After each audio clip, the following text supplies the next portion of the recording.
ধর্মীয় সংখ্যালঘু ইস্যুতে সৃষ্ট ঘটনাবলীর বিষয়ে সরকারের অবস্থান জানতে অনুষ্ঠিত পররাষ্ট্র উপদেষ্টার ব্রিফিংয়ে সংস্কার হওয়া সংবিধান কেমন হবে তা জানতে চাইলেন এক কূটনীতিক।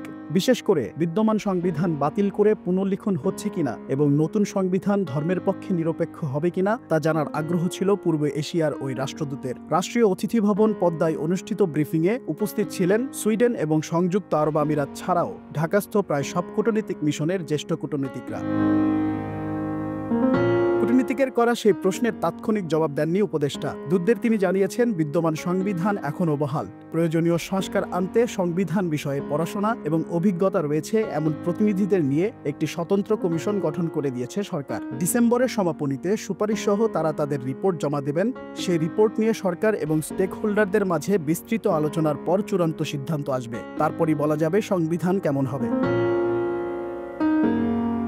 ওই ব্রিফিংয়ে পশ্চিমা এক কূটনীতিক জানতে চান, ইসকন সহ ধর্মীয় ইস্যুতে সৃষ্ট উত্তেজক পরিস্থিতিতে সরকার হিন্দু সহ অন্যান্য ধর্মীয় সংখ্যালঘুদের সঙ্গে কতটা যোগাযোগ রাখছে। উপদেষ্টা এ নিয়ে সরকারের সমুদয় উদ্যোগের বিস্তারিত তুলে ধরেন। তার বক্তব্যে কূটনীতিকদের প্রতিক্রিয়া কেমন ছিল জানতে চাইলে উপদেষ্টা বলেন, আমার মনে হয়েছে তারা আমাদের বক্তব্যে সন্তুষ্ট।